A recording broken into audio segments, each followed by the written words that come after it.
നാളേക്കു വേണ്ടി ഒരു തൈ നടാം കൊച്ചുമക്കൾക്കു വേണ്ടി, ഒരു തൈ നടാം 100 കിളികൾക്കു വേണ്ടി, ഒരു തൈ നടാം നല്ല നാളേക്കു വേണ്ടി.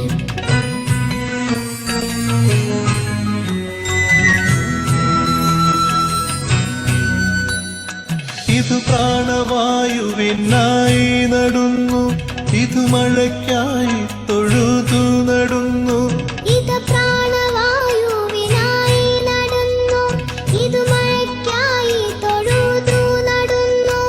അഴകിനായി തണലിനായി തേൻ പഴങ്ങൾക്കായി 100 തൈകൾ നിറഞ്ഞു നടുന്നു. അഴകിനായി തണലിനായി തേൻ പഴങ്ങൾക്കായി 100 തൈകൾ നിറഞ്ഞു നടുന്നു. അഴകിനായി തണലിനായി തേൻ പഴങ്ങൾക്കായി